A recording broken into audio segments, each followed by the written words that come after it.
നമസ്കാരം.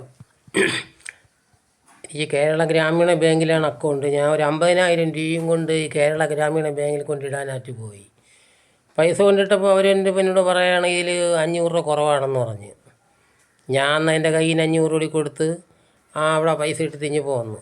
പിന്നെ ഒരു മാസം കഴിഞ്ഞ് വീണ്ടും ഈ ബാങ്കിൽ ഒരു 25,000 രൂപ കൊണ്ടിടാനായിട്ട് പോയി. അവിടെ ചെന്ന് പോയപ്പോൾ ഞാൻ ഒരു കാര്യം ചെയ്തു. അന്ന് ഈ മൊത്തം നോട്ടിൻ്റെയും സീരിയൽ നമ്പർ ഞാൻ ഒരു പേപ്പറിൽ എഴുതിയിട്ടാണ് പോയത്.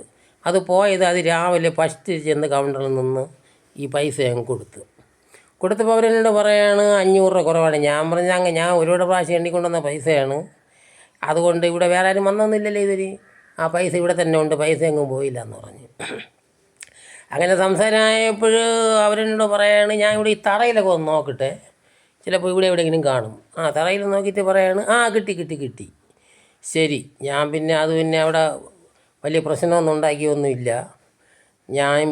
ഞാൻ അവിടെ നിന്ന് എനിക്കൊരു കാര്യം എനിക്ക് ആളോട് പറയാനുള്ളത്, ഇത് ഈ ബാങ്ക് കയറി ഇങ്ങനെ നമ്മളെപ്പോലെയുള്ള പാവപ്പെട്ട ആളുകൾ കൂലിപ്പണി ചെയ്ത് കൊണ്ടുവരുന്ന പൈസേന് ഈ പൈസ ഇവരിങ്ങനെ എസ്കാ നിൽക്കുന്നത് അത് വളരെ മോശമായ കാര്യമാണ്. അതുകൊണ്ട് നിങ്ങളെല്ലാവരും ബാങ്കിൽ പോകുമ്പോൾ നിങ്ങൾക്ക് ശ്രദ്ധ വേണം.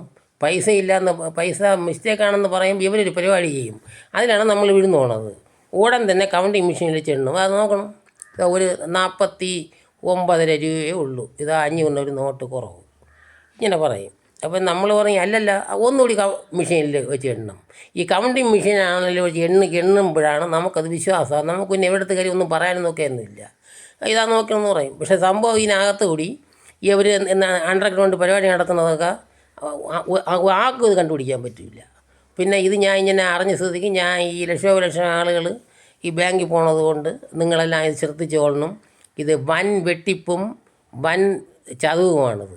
ഇങ്ങനെയൊക്കെ പൈസകൾ ഇവർ പിന്നെ ഉണ്ടാക്കി എന്തിനിങ്ങനെ ഇവരൊക്കെ ജീവിക്കുന്നത്, ഇവരൊക്കെ ചെന്ന് എവിടെയും ചെന്ന് ചാവാതെ. അതുകൊണ്ട് ഇത് നിങ്ങളെ അറിയിക്കാൻ വേണ്ടിയാണ് ഞാൻ ഇങ്ങനെ ഒരു വീഡിയോ ചെയ്ത് ഇപ്പോൾ ഇട്ടത്. ശരി, ഓക്കെ.